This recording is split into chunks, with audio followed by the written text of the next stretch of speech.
tetapi orang bodoh menghina hikmat dan didikan. Di era informasi sekarang ini, Bapak Ibu Saudara, kita dapat memiliki banyak pengetahuan dari berbagai sumber, saudara.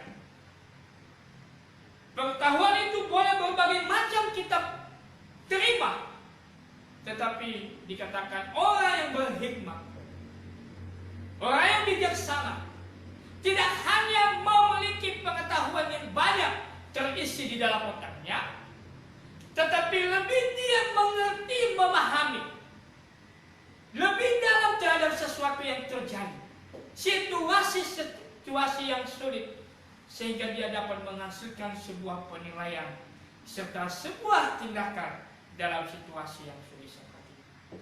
Terkadang Bapak Ibu Saudara diberkati oleh Tuhan, kita ini terisi pengetahuan kita memiliki pengetahuan yang tinggi, tetapi kita kurang dapat memahami. Dalam pemahaman itu kita tidak dapat melakukan dengan tindakan-tindakan yang sewajarnya, sehingga pada akhirnya hasilnya pun tidak sesuai dengan apa yang ada di dalam pikiran kita. Oleh karena itu Tuhan berkata, takut akan Tuhan adalah permulaan pengetahuan. Artinya bahwa firman itu tidak hanya memberikan hidup, tetapi firman Tuhan itu menuntut pengetahuan saya dan Bapak Ibu untuk memahami situasi dan kondisi yang saat ini kita hadapi, sehingga kita mampu bertindak, mampu berbuat dalam situasi dan kondisi seperti ini, berhubungan erat dengan kehidupan kita, dan itu pun berhubungan erat dengan hubungan kita dengan Tuhan, sehingga pengetahuan yang kita miliki itu tidak hanya untuk di dalam diri kita di dalam dunia, tetapi pengetahuan itu ada hubungannya dengan Tuhan. Jadi pemahaman saya dari dalam kebenaran firman Tuhan tidak hanya memahami, bahkan menyampaikan, tetapi firman Tuhan itu hidup di dalam kehidupan saya.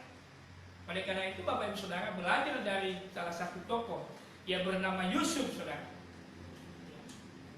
Alkitab mencatat bahwa sikap takut akan Tuhan yang dimiliki oleh Yusuf ini, sehingga ketika istri Potifar dia mau mengajak dia untuk berzina, maka sikap takut akan Tuhan Yusuf, dia berani menolak ajakan yang baik itu yang sesungguhnya, saudara. Karena kenapa? Ternyata Yusuf tahu di ayat yang ke-39 dalam Kejadian ayat 9b, bagaimana mungkin aku melakukan kejahatan yang besar ini dan berbuat dosa terhadap Allah. Artinya apa Bapak Ibu Saudara? Yusuf dengan pengetahuannya, pengenalannya akan Allah, membentengi dirinya untuk tidak melakukan dosa sesaat bersama dengan istri Potifar.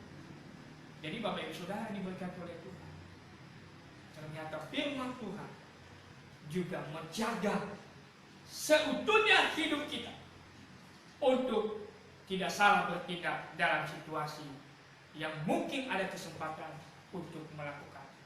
Banyak berkat lain yang Tuhan curahkan kepada Yusuf, saudara, sehingga dia juga menjadi berkat besar bagi keluarganya, bangsa Mesir dan bangsa Israel, dan bagi dunia.